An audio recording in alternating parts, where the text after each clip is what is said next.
I live in a small timbering town just south of Hudson Bay, Ontario.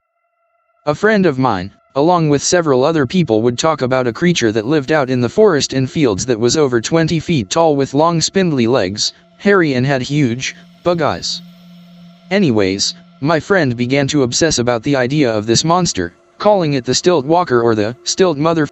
Later on, he would go out for long periods of time, apparently looking for it. The more he did this, the angrier and more upset he seemed to get, and became absolutely furious whenever the topic of the creature came up. He was posting his experiences on here several months ago, from what I saw, and claimed he'd seen it many times. Then his posts just stopped. I went over to his house to check on him, but he wasn't home. A couple days later, without any sign of him, I asked around the community if they had seen him. Only one man saw him those few days ago, said he was heading out of town in a fury with a camera. I organized a small search party with the police, and very soon we found him about 4 miles out in the country with the top half of his head missing, like it was fucking bit off at his mouth. There was one picture on it, the rest of them were corrupted. The police let me take a copy of it before they stowed the camera as evidence. Anyways, I was really sad about my friend being killed, but I'm not sure if the thing he was watching had anything to do with it. It could have been, and most likely was, a random act of violence. Picture related, it's the photo. So I was in Arizona visiting my grandma and grandpa. I was a young little let's say 13. Grandpa was this old army vet, tough as hell, always had a cigar in his mouth, swore like a sailor, had to get shit-faced every night to sleep.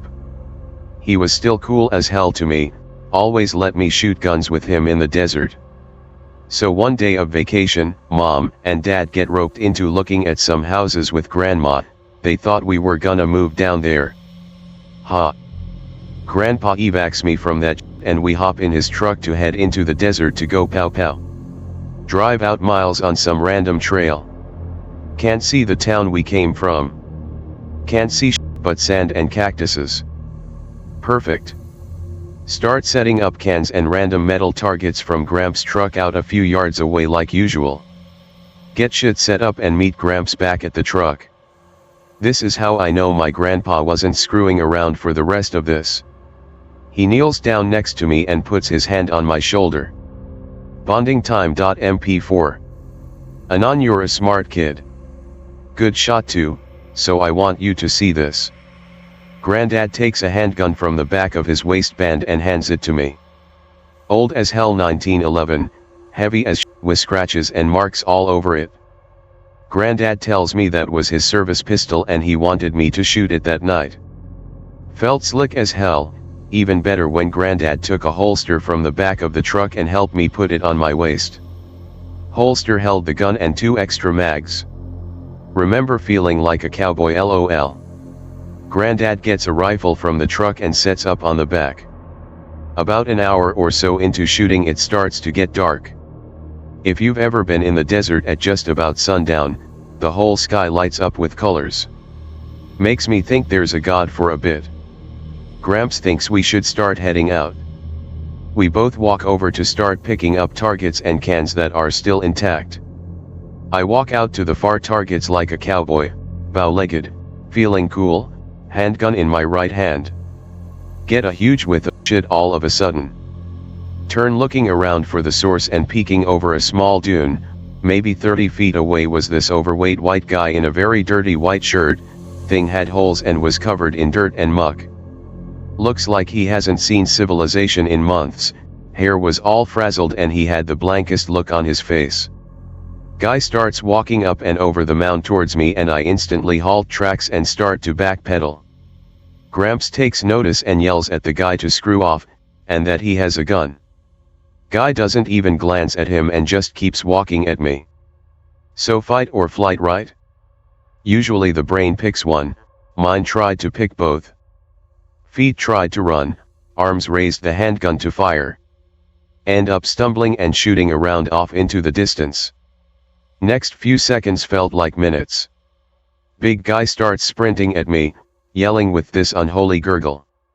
Sounded like a water pump with the bass cranked up. I turned and ran towards Gramps, who had already started advancing, rifle raised. I am about 20 feet from Gramps when he fires 3 shots to my right. I hear that dull thunk of bullets tearing through flesh and fat. Turn head over shoulder and see nothing. No fat guy, no bullet holes, nothing.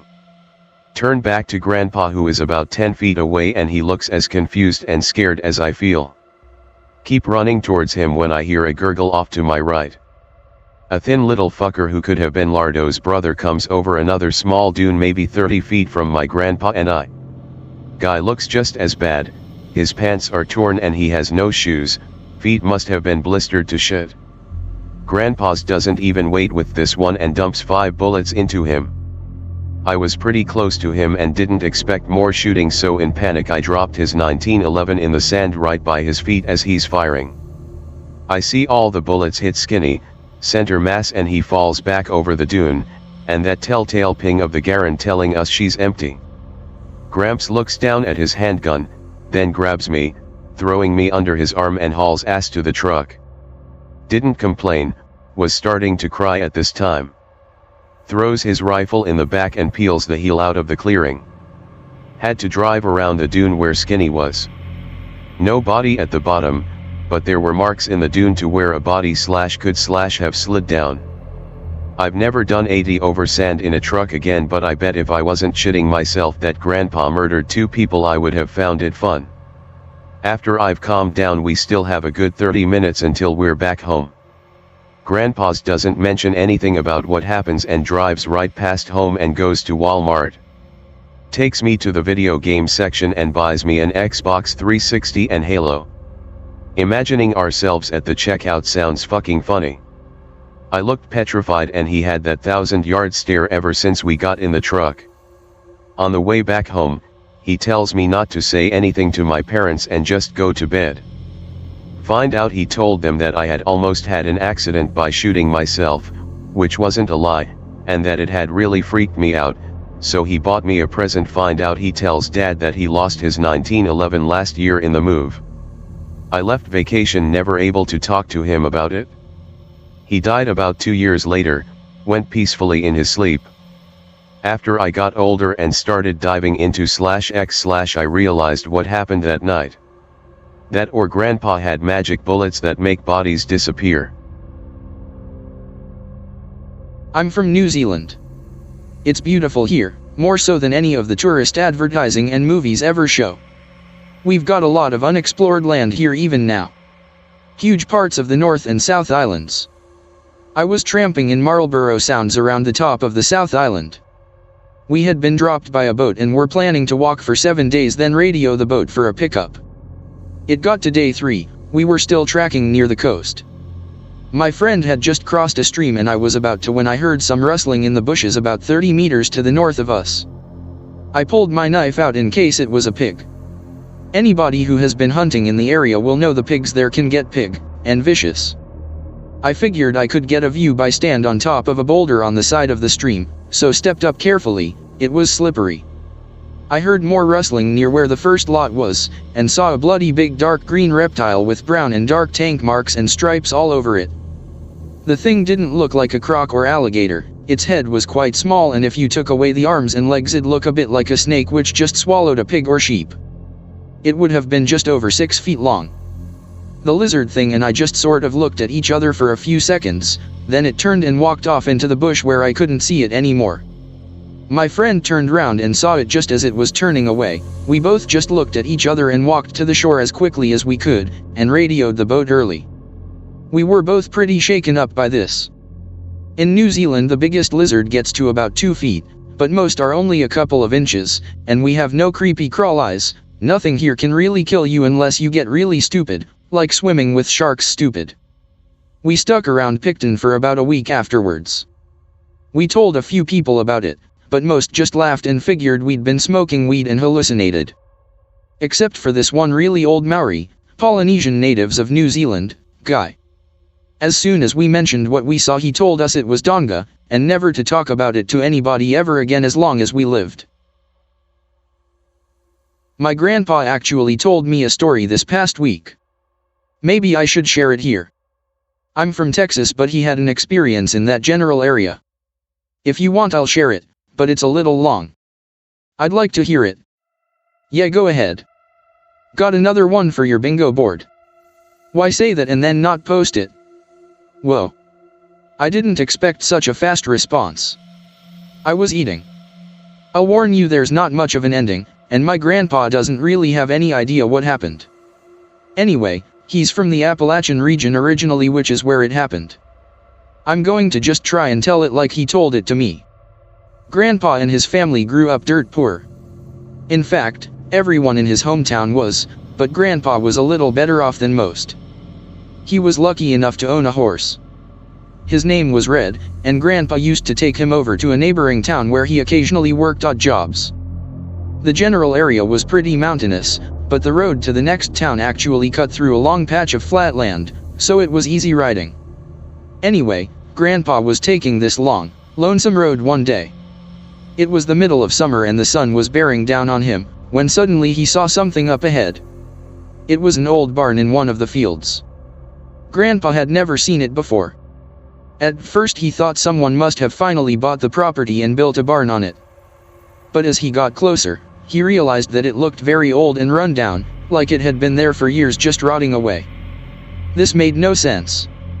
Grandpa went down this road frequently and it had always been nothing but fields. Then, without warning, his horse stopped. Grandpa had been staring intently at the barn, so he was kinda startled when this happened.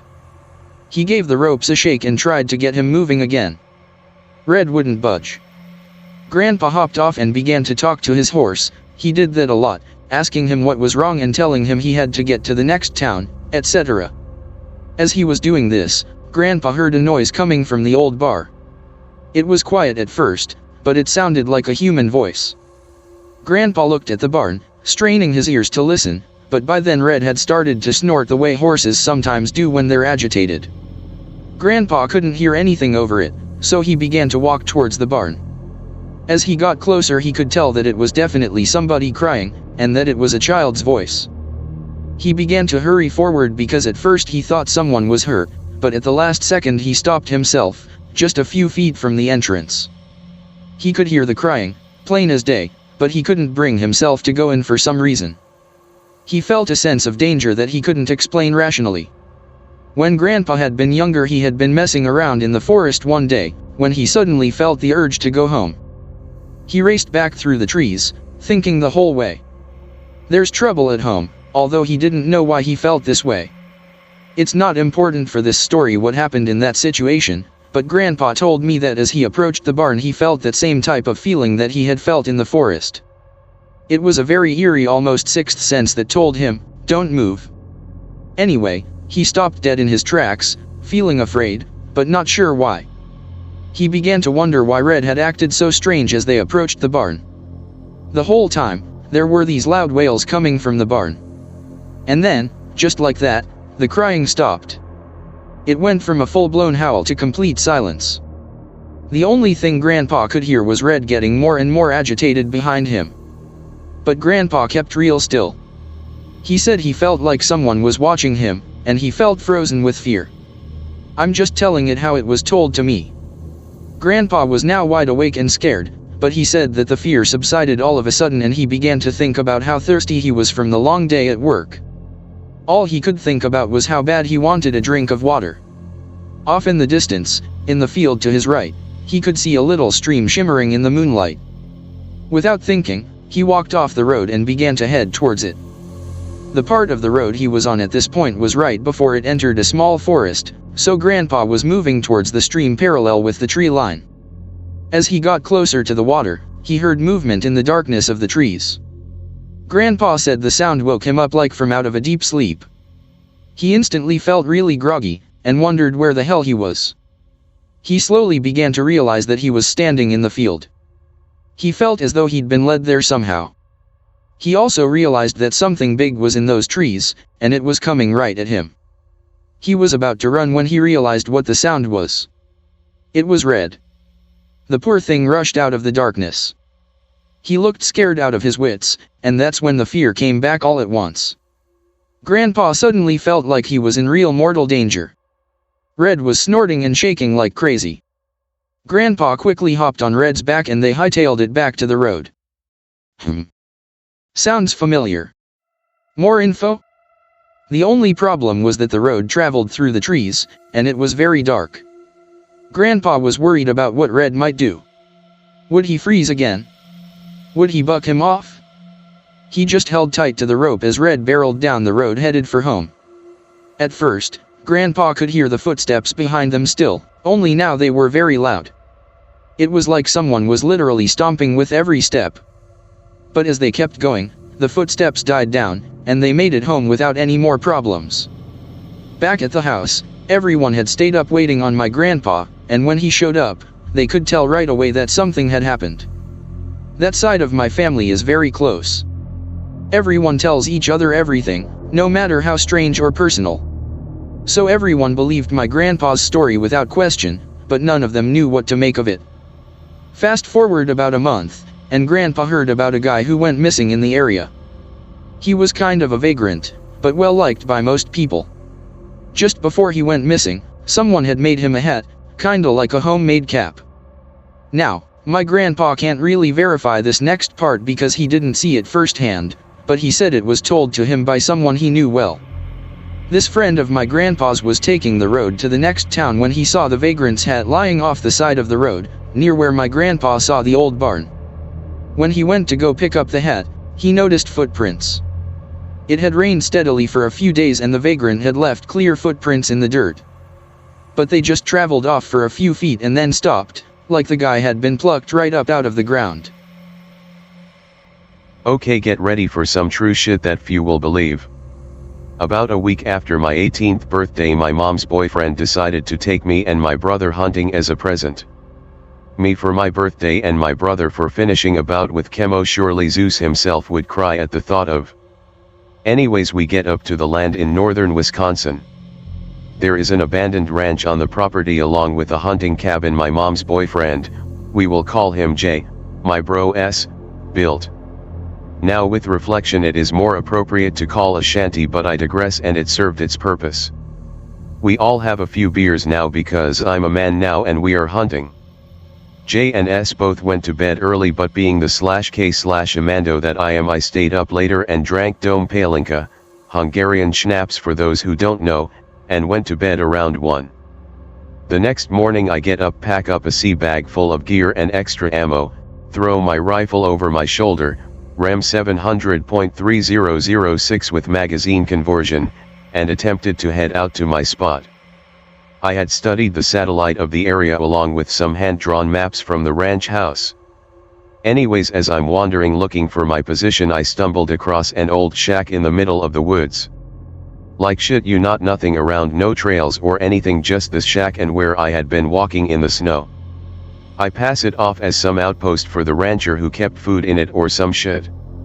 I kept wandering and found my stand. The rest of the day went undisturbed and that night followed suit. Also sorry about short post. Unsure of text limit. The next few days we hunt and it goes undisturbed. Killed a doe and gutted it and left it hanging on the post outside. Finally, I get up a few days before Thanksgiving. I knew we were gonna go to Jay's house that day for Thanksgiving the next day. At this point I followed the same route to get to my spot and passed the shack every day. I went and set up in my stand and it was bitter cold this morning. Around -20 degrees. I sat for about 2 hours before the cold and the wind, especially that damned wind, got to me. I decided I would go back to the hunting shack and warm up by the fire.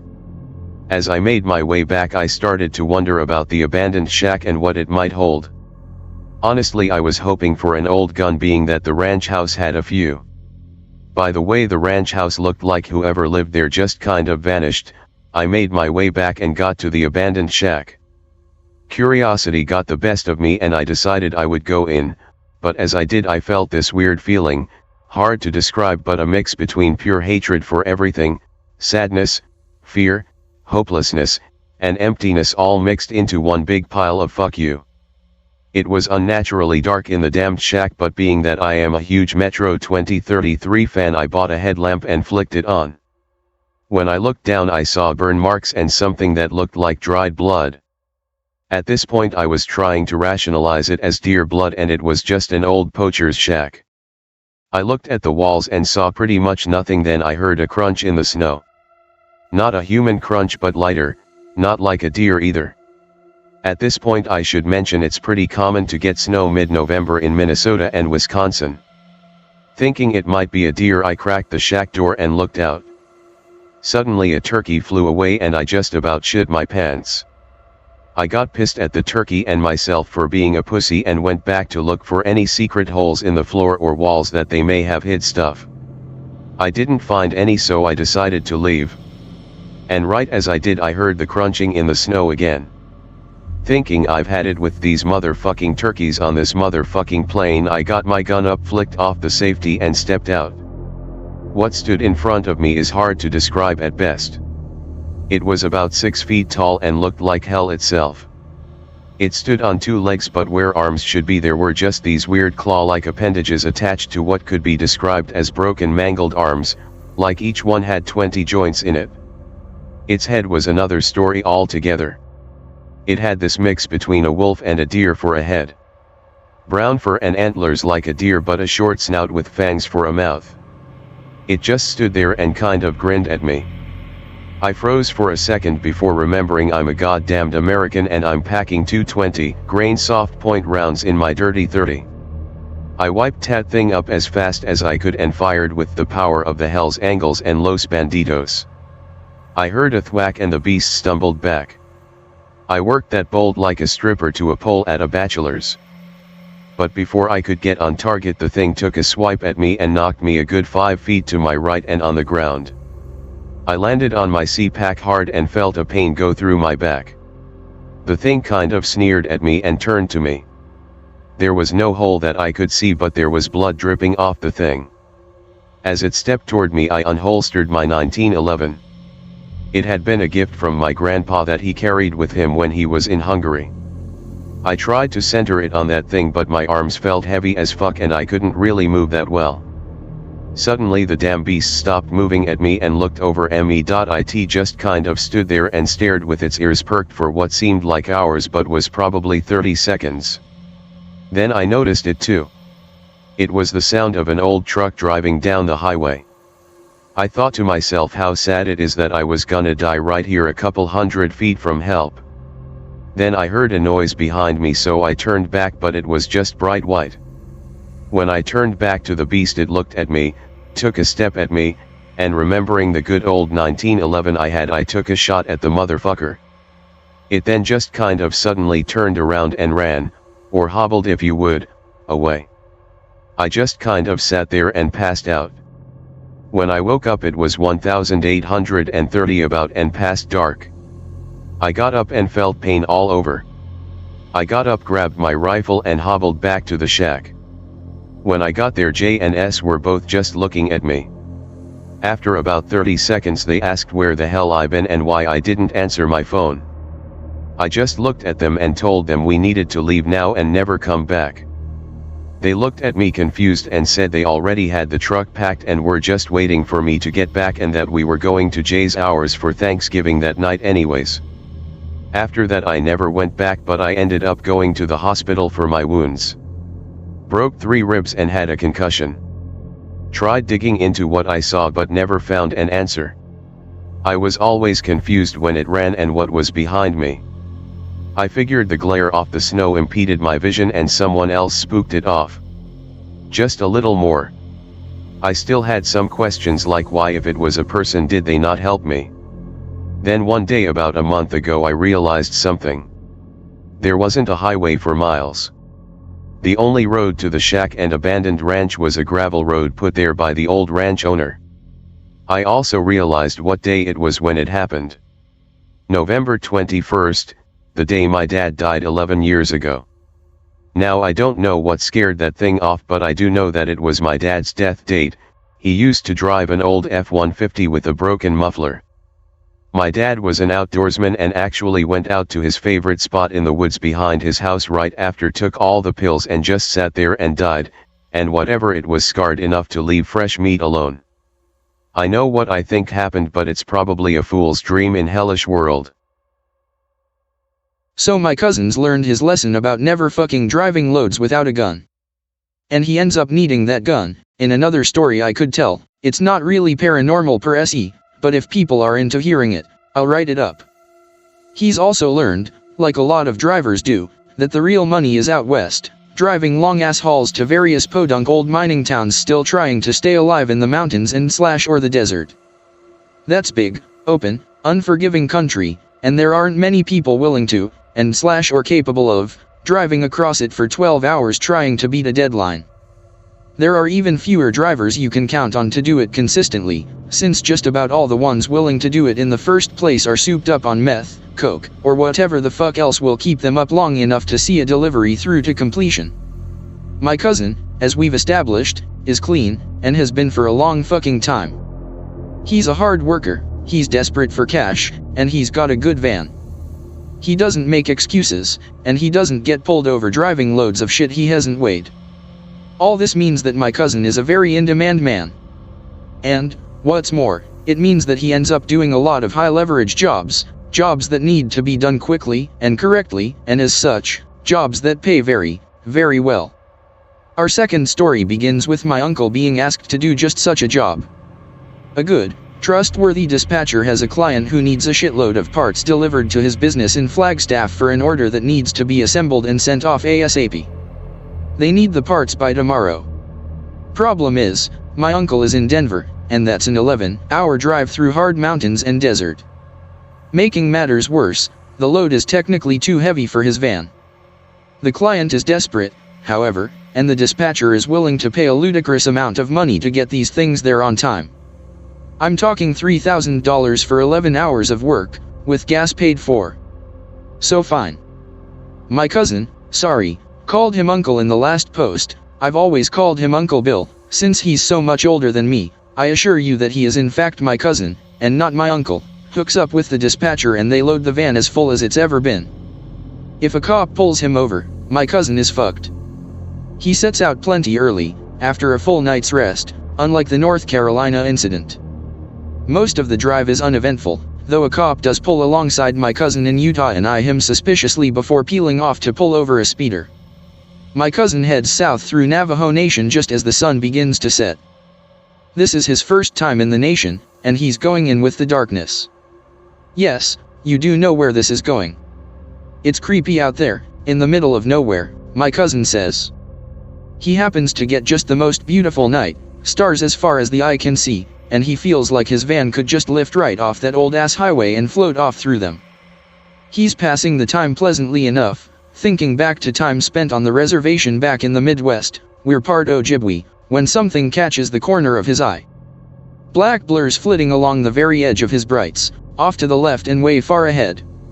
He turns his head as he drives past, but of course he can't see anything, since it's dark as hell. But the shapes persist. He rubs his eyes, shakes his head, and tries to refocus on the road. But they're still there. He's gone several miles now, but the shapes are staying in front of him. He wonders if there's something wrong with his headlights. Maybe a dead bug on one of them. Then there's a long, flat patch of desert illuminated by the moon, and he gets his first good look. Wolves? Maybe a quarter of a mile directly to the left of his car? Nah, one wolf, running weirdly, but keeping up with him. As soon as he thinks this, the wolf starts to lag behind a bit, and he has to deliberately remind himself to pay attention to the road so that he doesn't veer off of it. But when he checks back, the wolf is still lingering, still a quarter mile off, still shuffling weirdly, about perpendicular to his blind spot. He's losing it, he decides. No fucking way, right? But the wolf keeps going. And then something happens, my cousin says, which he will never forget. He doesn't like to tell this story, or any story, really he's a quiet dude, and in fact only told me after we had seen one another for the first time in over a year, and after we had been up all night at a family event. But he swears it's true. Disturbed, he checks for cops, and bumps his van up to 80 miles per hour, trying to leave the fucking weird-ass cheetah wolf behind. For a second, it seems like the wolf is fully behind him, and he's satisfied. But then, the hair on the back of his neck stands up, and he breaks out in a cold sweat. Something twitches in the corner of his eye. He looks over his shoulder. It's the fucking wolf. It's keeping up with him again. Only this time, it's running on its hind legs. My cousin takes a double take, eyes bugging out of his fucking head, and floors it. Then the wolf takes an angle of pursuit. He's frantically looking over his shoulder now and back at his speedometer. Hardly glancing at the road. The wolf is drawing closer, even as my cousin pushes the pedal down. Before too long, the wolf is running on the edge of the road. Then, slowly, it starts to veer across the other lane. About a mile ahead, my cousin sees two big headlights barreling down the opposite lane. He decides he is going to do everything in his power to make sure that the semi hits the fucking wolf, because he is in a full-on fucking adrenaline-fueled panic. Gulping, sweating so badly his hands are slipping on the wheel, breathing loudly through his mouth. The wolf keeps inching closer. Finally, my cousin flat out floors it with everything he's got. The engine whines, straining against the heavy load. The semi barrels towards them. And in the instant before the semi hits the wolf, blaring its horn as loudly as it can. The wolf is right next to my cousin's driver's side window. I've never heard Bill lie before. This is what he says happened. I don't know what to believe. It presses its body flat against his car, and it stretches into black shadow. Eventually, he swears, it takes on a humanoid form, with exaggerated facial features that it presses against his window. As the semi blazes past, it smashes its huge eyes and Cheshire cat grin flat against his window, to the point where it fogs up on the outside. He can't tear his eyes from its eyes. It's the most malicious smile he's ever seen, and something feels wrong, icy cold, in the very core of him. Once the semi is past, the thing leaps away, shrieking with ear-splitting laughter and perching on a nearby rock. My cousin can hardly breathe, and he vomits into the seat next to him and continues to floor it. The thing stays behind, screaming and gasping with laughter. He makes it to the drop, still fucking cold and nauseous. He can't look the client in the eye. He smells like vomit, and he tells the client this story, again. Bill's a very quiet and very private dude, he must have been shaken to say anything about this shit to a stranger. The client is certain that he's drunk, and my cousin never delivers for him, or drives through the nation, again. At the urging of one of the workers at the client's warehouse, Cuz goes to see a Navajo medicine man, who brushes him with feathers and gives him a blessing.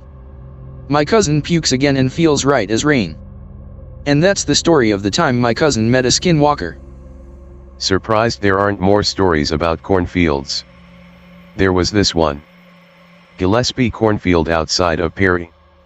Every Halloween go on a long ride with my friends from high school to Gillespie Field. There was a path through the corn wide enough for perhaps a tractor that lead to a large circle. Not quite like a crop circle, but it sure gave off that sort of vibe. B17, Halloween 2010. Lots of Marine friends and Hunter friends this year. Friends of friends this year, huge ass fucking party. We eventually had to start pulling the cars out of the circle because it was getting to be too crowded with 6 cars worth of people. It's getting to be 2 in the morning. People starting to drift out, about 20 people left in all. Hey Anon, come get some of this beer. At age 17 you can imagine I was pretty thrilled to be allowed in on the older kids games and all that. There was this super hot chick, Trina, I don't remember, who was all over me. Drunk as a fish in a whiskey barrel, but all over me. Too shy to initiate anything, but I did get to see her boobs because she took her top off. Dwindled down to 10 or so people, me, 5 Hunter friends, 3 Marine friends, and 2 civilians not including me. Let's make a fucking bonfire. 10 minutes later there's a huge fire pit going and we're dancing around it pretending to be Native Americans doing a ritual, laughing and having a good ass time. NBD, right? Hush washes over everyone. We all got the same rush of sudden unease and anxiety. Everybody freeze, more or less in the positions we'd been dancing in. Goofy as shit but nobody dares to make a sound. Only sounds are the sounds of the giant fire in the pit. standing around for almost a minute before somebody whispers, "What happened to all the crickets and shit?" No wind, no crickets, no birds, no nothing. So we stopped dancing, thoroughly put off, and my buddy Joseph, a hunter, goes, "Guys, I'ma go get my rifle." Murmur of agreement, the other hunters break off to go with Joseph and grab their shit, mostly pistols and knives besides Joe. Marine buddies, Kate, Samuel, and Ed, sit down in what I can roughly describe as perimeter sort of a thing around me and the other no-training folks. At this point we're too nervous and anxious to talk. We're barely breathing. There's not a noise, just the fire pits crackling and a slight rustle in the comm, and it's starting to get a little disconcerting. We sort of stuck close together and kept wide worried eyes on the stalks. Kate says something's not right. Mutual agreement, but nobody can put a finger on it. Ed sucks in a breath and everybody jumps a bit and looks over at him. If the wind is gone, what the fuck is making the corn stalks rustle? Swear to God I nearly pissed myself right the fuck there. We're all about 5 seconds and a sneeze away from needing a change of clothes when Joe comes back, white as a sheet, alone.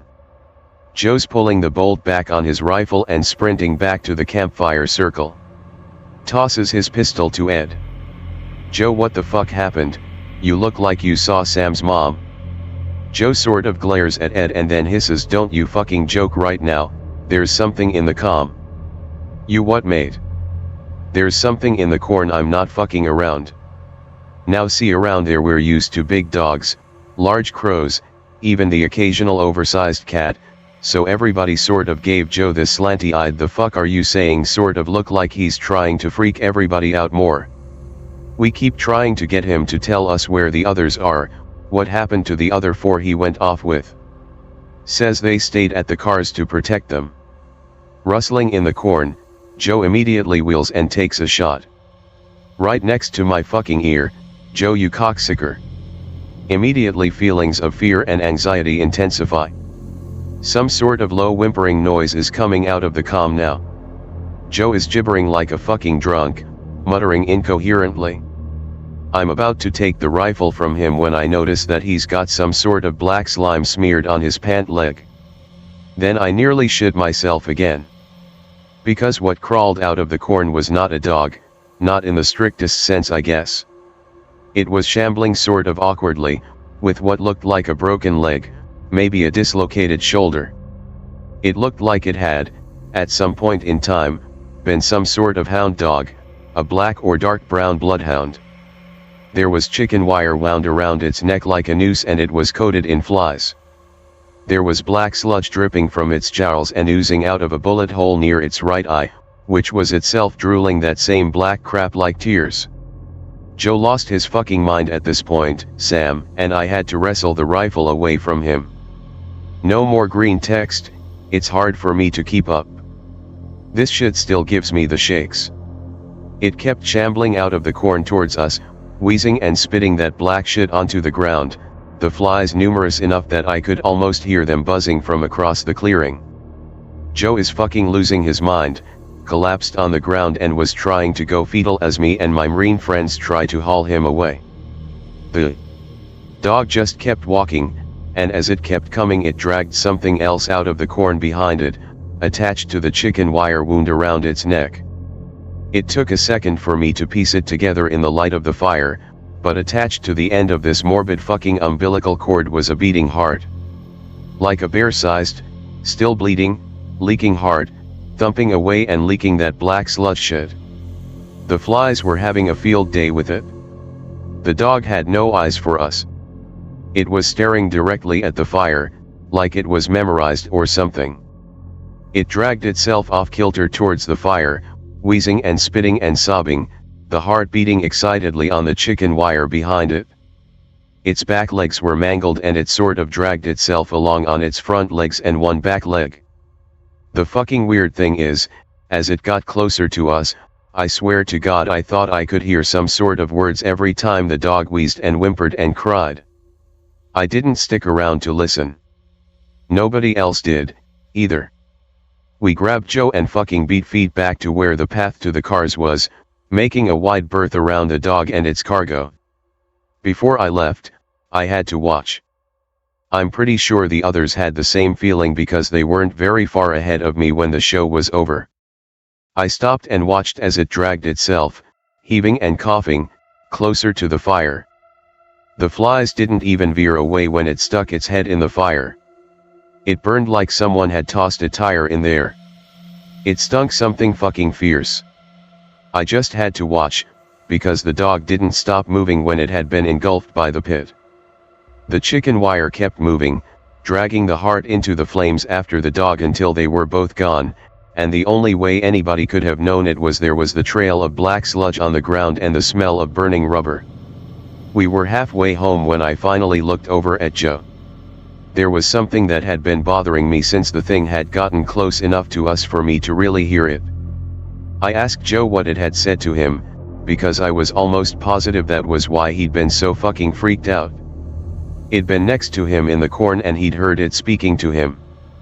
At first I thought maybe I was wrong, because he gave me this weirded out glare and he wouldn't say anything.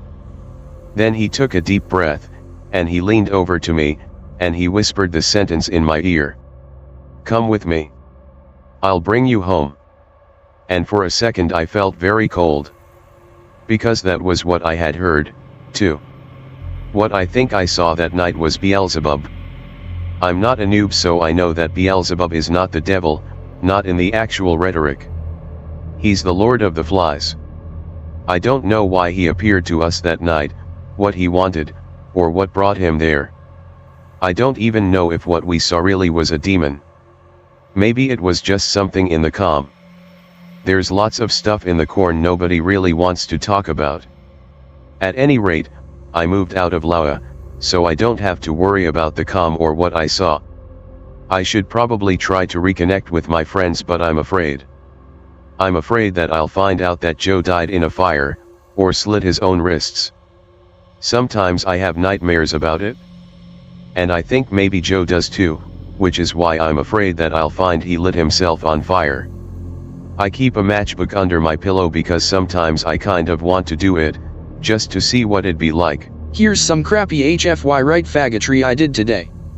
A little silly, but it amused me. Mehmet clasped his rifle close to his chest, and peeked around the corner of the ruined building. The way was clear, save for the usual rubble and mud-filled craters that litter such streets. In the distance, an angry Bosphorus, and beyond that the outline of the Hagia Sophia could be seen smoldering underneath an unrelenting rain. It had been only 6 months since the Dravidi Empire invaded Earth, but to Mehmet it felt like a lifetime. Western Europe and South America were the first to fall, followed by India shortly thereafter. By the time the free nations of Earth had fully mobilized their forces, the Dravidi colonial army had consolidated their gains and began pushing eastward from Europe and westward from India, with the intent to link their holdings into a continuous bloc under colonial rule. Mehmet was an economics graduate student at the prestigious Bilkent University in Ankara when he was conscripted to serve in the Turkish land forces as part of newly formed Middle Eastern coalition. After 2 weeks of barely passable training, he was handed an ancient AKM and shipped out to Iran to defend the Republic alongside Syrian, Iraqi, and Egyptian forces. By the time Iran fell, the Saudis joined the fight, and before long Mehmet was fighting alongside Israelis. In the streets of Tel Aviv. Needless to say, the war wasn't going well. But here, in Istanbul, the city of the emperors. Here, they would make their stand. Besieged on both the east and west by Dravidi colonial forces and elite Dravidi regulars, the free peoples of Europe and the Middle East had held the line. Each new assault was repelled with blood and tungsten steel, continuously bolstered by Russian resupply from the sea.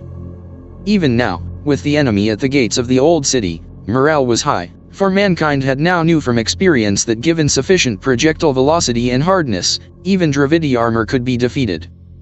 With sufficient firepower, even the mighty Dravidi would break upon their defenses like waves against a cliff. Mehmet, however, did not share in such optimism. He was not only wet, tired, and cold, he was emotionally spent, having lost both of his brothers in the Battle of Tel Aviv. A lesser man would have broken, a lesser man would have abandoned his post, but not Mehmet. He had a duty to his family, and one last responsibility to his nation he had to fulfill. After another quick glance, Mehmet took a deep breath and broke into a sprint towards a bombed-out cafe at an intersection 50 meters down the street. He vaulted through the broken window, rifle in hand, the pitter-patter of the rain graciously masking the sound of his footsteps. Mehmet made his way to the opposite window, and quickly peeked down the side street. In the distance he could just make out the rain-soaked silhouette of a Dravidi regular, clad in the finest of composite armor. Looks like Intel didn't have their heads up their arse for once, he muttered, as he chambered a round of 7.62x54 RAP heavy ball ammo into his positively vintage Mosin Nagant. 150 meters, a bit of long shot with irons, but the rain should afford me plenty of time to line up my shot, inshallah. Mehmet sat down at a nearby coffee table, shouldered his rifle, and lined up the front and rear sights. He could barely see the soldier through the narrow window view his bench afforded him, but they most definitely could not see him. Steady breathing. Aim for the weak armor at the legs. Steady trigger pull. Bam. By the time his quarry hit the ground, Mehmet had already chambered the next round. In the distance, another silhouette obscured by rain and steam emerged. Bam. The silhouette dropped to a knee, but quickly returned to its feet. Bam. This time the silhouette stayed down. Fucking amateurs. Despite being the Emperor's elite, these regular troops could be quite boneheaded when it came to using cover, oftentimes relying on the superiority of their armor to save them. Once defeated, however, this armor turned into a death trap, as Spall and Bone alike rebounded against the opposite side of the composite shell, scrambling the helpless Dravidi inside. Mehmet loaded 3 rounds into the internal magazine, chambering the third. He could hear angry shouting in the distance, but could not see any movement down the street. The remaining soldiers were learning that, or he was just culling the retards. Regardless, there was still work to be done. Pocketing the 3 spent shell casings, Mehmet picked up his rifle and made his way towards the opposing door, vanishing like a ghost into the pouring rain. I have a story to tell. It takes place when I am alone in the Ruby Mountains, past Soldier Lake, and up the pass near Hidden Lake. I was alone on this trip, though I had been there before with friends. I carried a Glock 19 with 2 spare mags. Only the first mag had gold dots, while the others were FMJ. I figured that would be cheaper, and I would not need 60 rounds of ammo for anything. If I wanted to shoot, I did not want to waste my defensive ammo. This is a nice hike. It take about 4 hours to get in, and when you get up, it's a nice place, with plains and prairie at the top, surrounded by mountains. I took lots of pictures the first day, and I will post them as I go along. I have to resize them, and I am typing as I go along, so be patient. I will say this though. I will never return to those trails, nor Hidden Lake. Pick is of a stream on the lower part of the trail. For those that don't know, Hidden Lake gets its name from the fact that it's up on a ridge, and can't be seen from the trails. It's a great camping and fishing spot, and the view is awesome. To get there, you hike up the Solidar Pass Trail, and turn at the stick in the ground. It was a hot day, but I still decided to shoot up the trail for a 4-day weekend. I got to the top in about 3.5 hours or so, made pretty good time. I set up camp, which was just a pup tent, and set about making dinner. I had gotten stuck in Elko for the first part of the day, and when I had finished making the climb, it was starting to get late. I cooked dinner on the fire, and crash hard. The first couple nights pass without anything unusual happening. Spent the days dicking around, hiking, fishing, and relaxing. Things begin late in the night Saturday, my last night there. Pick is the stick you have to turn at. I told you this would be slow. Saturday I am sitting on the lake's ridge, making my way over to a spring to refill my water bottle. The water here is glass clear, but everything gets the pills just in case. As I am walking, I hear this god-forsaken sound. Like dragging metal on cement. Just painfully loud and uncomfortable to hear. I looked around, but I could see no source. At this time, all the bugs and birds stopped making noise. There is always this background noise, right? You don't notice it, but it's there. I think was the only time I was ever aware of it, because it all stopped. All I could hear was the spring, and my own breathing. I don't think I have ever felt that alone in my entire life. I would have killed to be able to hear the sound of a car engine or a horn or people talking. Anything but the silence. I was on the far side of the lake, near the snow outcrop in the picture when this happened. A good 10 to 15-minute walk back if you are in a hurry.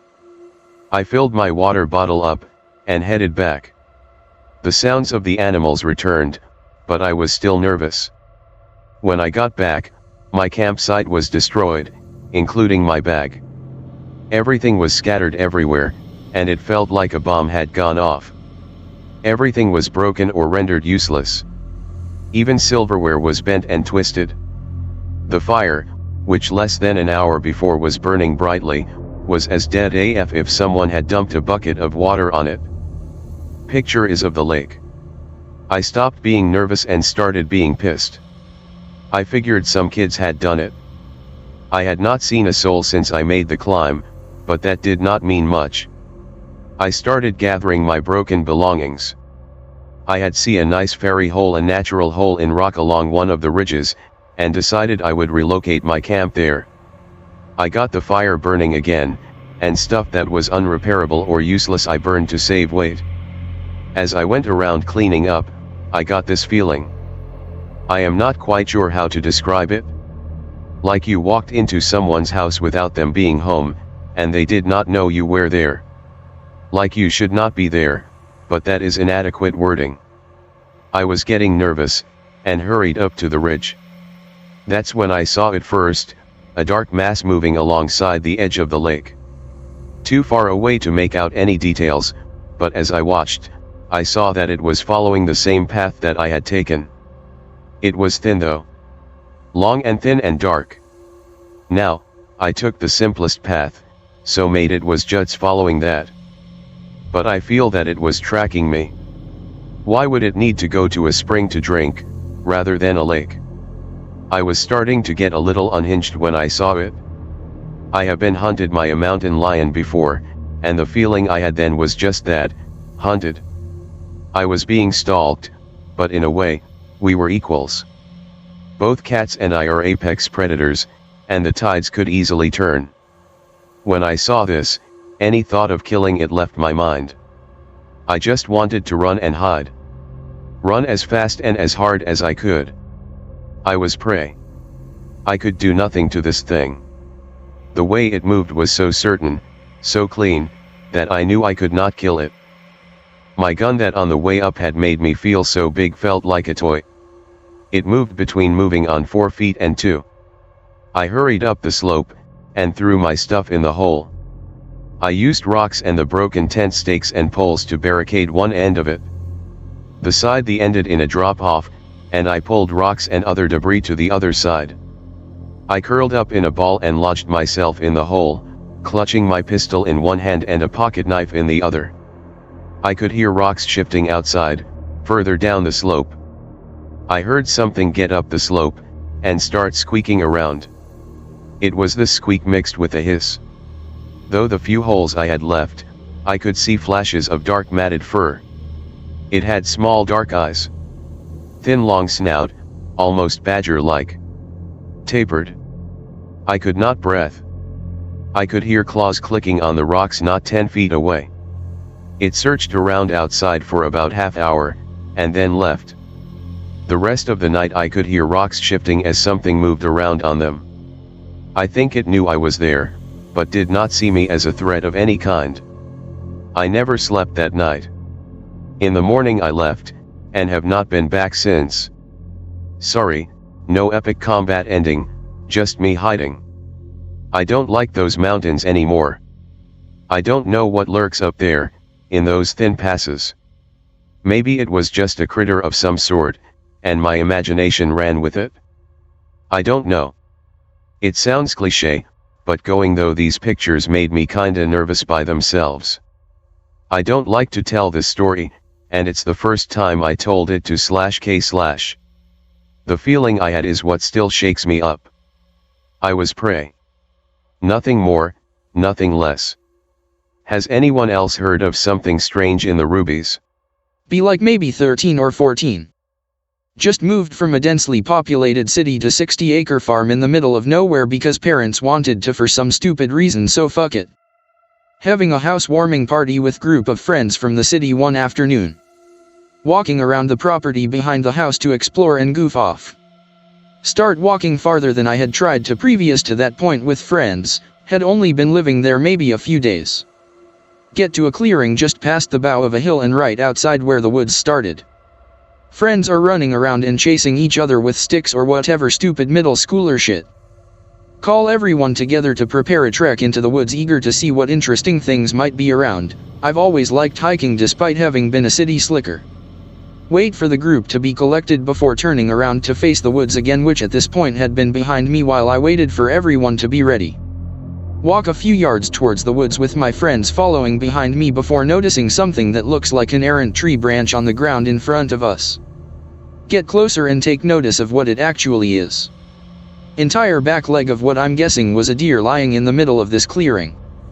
No signs of decomposition or coagulation of blood. Rip was fresh and had probably happened at the very least on the same day. Stand there staring at the leg, sort of dumbfounded while trying to imagine how it got there. Hear friends behind me murmuring to themselves. Realize the leg probably freaks them out a lot more than me because hardly any of them have as much experience as I do with the wilderness, and turn towards them to quell their paranoia. Yeah, this is pretty strange, but it's honestly not that uncommon to find dead animal parts strewn about areas like this. I don't think this is really that big of a deal. Friend closest to me says Anon, look, and points ahead to what the rest of them are staring at. Look at where he's pointing and see tons of animal parts strewn about the edge of where the woods begin. Mostly various organs like livers and stomachs or intestines. Some are just unidentifiable masses of flesh with tufts of fur still attached. Oh wow, okay. The few girls that were with us get pretty freaked out and decide they want to walk back to the house. One of my brothers cites the fact that the sun is starting to go down and escorts them back, but I think he was probably just also scared and didn't want to admit it. Me and 3 other brothers remain and we start our expedition. I walk ahead of the other 3 trying to look confident and fearless, but secretly starting to feel really uneasy. A short distance from the entrance we find a small creek and start following along its bank. My friends are tossing rocks into the creek while I'm enjoying the native wildlife we keep running into, just like bugs and birds and shit. Feeling of uneasiness subsides slightly. Start to hear low moaning noise deeper into the woods. Friends don't seem to notice, so I ignore it and keep following the creek while telling myself it's just some stupid fucking animal being a dick and making creepy noises for no reason. We had been walking for a good 20 minutes or so when I notice a rancid smell like fermented shit. Walk around a bend of the creek and see a mass on the ground about 12 yards away. Get close to it and discover it's a completely mangled body of a large cow. Looks like it's been there for months. Bones in its legs are broken. Missing a lot of ribs. Face has been picked clean of all soft tissue. The low moaning noises have gotten loud enough at this point that my friends have finally noticed them. Decide that I don't want us to be stuck out there after dark and start to lead them back to the house.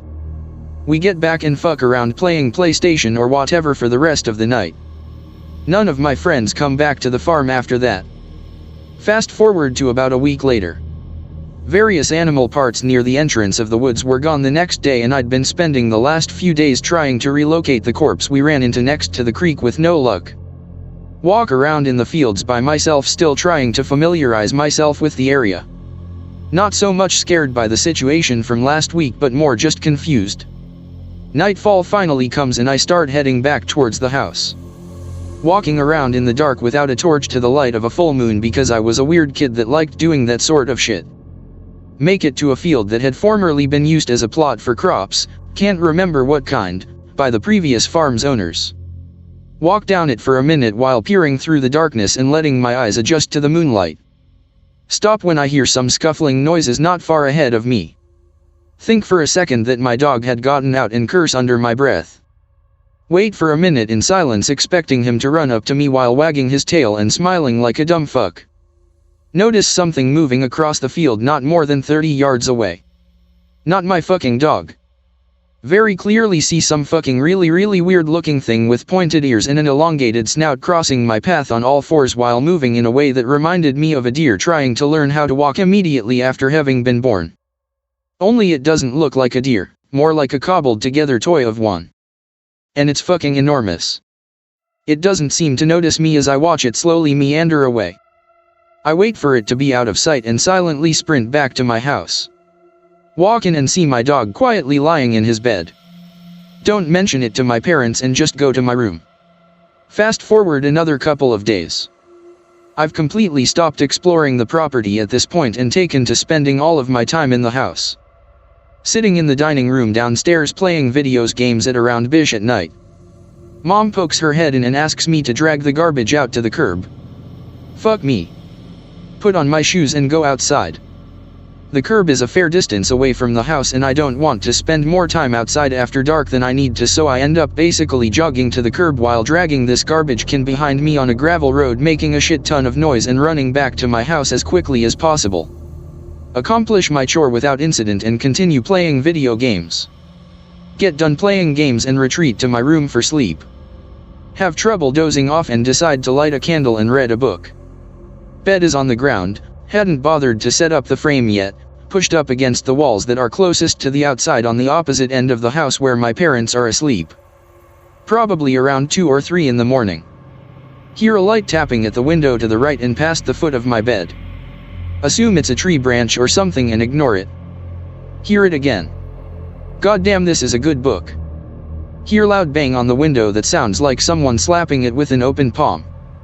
Get startled and think it's one of my parents outside spying on me, trying to get me to go to sleep. My grades had been starting to slip because I was staying up too late. Toss book off the side of the bed and blow out the candle. Sit in silence for a moment. Hear the tapping noise again. Get really fucking scared. Reach over to the side of my bed to pick up a baseball bat I had lying next to it. Grip it for dear life, ready to beat something to hell and back. Sit in the dark for what felt like forever. Start hearing a dull scratching noise coming from behind the wall near the spot to the right of the window next to my feet. Shit. Listen helplessly as the noise starts to get louder. Like a lot fucking louder. Sounds like there's someone dragging a collection of industrial grade rakes along the outside of my wall. Pull my feet up and sit in the fetal position, still gripping the bat. Realize the noise is moving along the wall, getting closer to where I actually was on the bed. Listen to it drag along my right side, around the comber, and finally hover directly behind my head. Sitting there in disbelief at how goddamn loud it is. Preparing myself mentally to die. Noise abruptly stops. Feel my heart about to pop out of my chest. Suddenly hear my dog barking. Jump out of my bed, still holding my bat. Run to find my dog pointed at the side entrance of the house, barking loudly and growling. Try to calm him down. He's going totally apeshit, hadn't ever seen him like that before. Mom comes downstairs to see what's up. I tell her that I think the dog saw a cat or something to kind of skirt the reality of what had just happened. Finally calm him down enough to get him to stop barking. Mom goes back upstairs. Petting my dog while he continues to growl pretty viciously while still pointed at the door. Convince myself that whatever I had heard in my room must have been a raccoon or something stupid, and that I should see if it's outside making my dog go crazy. Flip the switch for the side porch light and unlock the door, taking a breath before cracking it open slightly to peer outside. Look out to see a neatly placed severed pig's foot on the ground just within reach of the porch light. Shut the door and relock it. Sit at the door with my dog until morning. I lived there for another 10 years. After a while, I got over my astounding fears of the forests and started exploring the property again, but never went anywhere without my dog or stayed outside past dark. I'd find weird animal parts in random places from time to time and just got used to it after a while. Every now and then, my dog would start barking at something and I would take that as his signal that we needed to go back inside. He lived for a pretty damn long time, like 15 years, but eventually died of old age. Within a week of that happening, I had moved out and gone to the opposite end of the country. I really miss him. Pick related, it's my pooch.